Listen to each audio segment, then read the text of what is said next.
ભરૂચમાં ચોમાસા પૂર્વે વરસાદના ટીઝરથી જ નગર સેવા સદનની પોલ ખુલી ગઈ છે.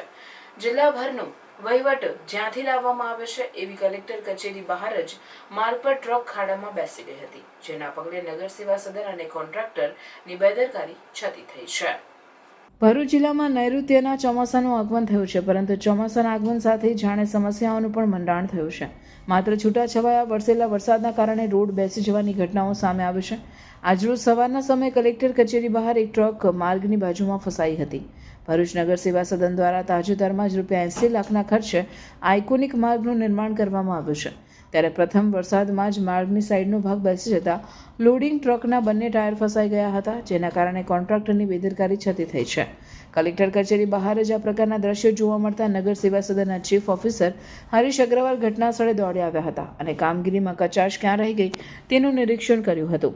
આ અંગે ચીફ ઓફિસર હરીશ અગ્રવાલે જણાવ્યું હતું કે કલેક્ટર કચેરી નજીક 4 દિવસ પૂર્વે જ અંડરગ્રાઉન્ડ ડ્રેનેજ લાઇનની કામગીરી કરવામાં આવી હતી અને ત્યારબાદ પુરાણ કરવામાં આવ્યું હતું, પરંતુ વરસાદમાં માટી બેસી જતા આ પ્રકારની પરિસ્થિતિનું નિર્માણ થયું છે. કલેક્ટર કચેરી આગળનો આઇકોનિક રોડ બનાવવાની કામગીરી ચાલુ છે. કલેક્ટર કચેરી આગળ અને કોર્ટની આગળ જે પાણી ભરાતું હતું એ પાણીના નિકાલ માટે ત્યાં અંડરગ્રાઉન્ડ ડ્રેનેજ નાખવી જરૂરી જણાતા ભરૂચ નગરપાલિકા દ્વારા છેલ્લા 4 દિવસ પહેલા ખોદકામ કરી અંડરગ્રાઉન્ડ પાઇપ નાખી અને ચેમ્બરો બનાવી અને વરસાદી પાણીના નિકાલ માટેની વ્યવસ્થા કરેલ છે.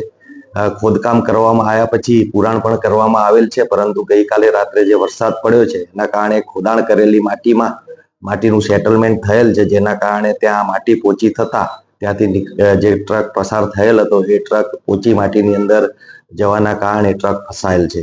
અન્ય કોઈ પ્રશ્ન નથી, પરંતુ ખોદાણ કરેલી માટી અને એના ઉપર પુરાણ કરવામાં આવતા વરસાદના પાણી જવાના કારણે સેટલમેન્ટ થયું છે, એના કારણે આ પ્રશ્ન બનેલ છે.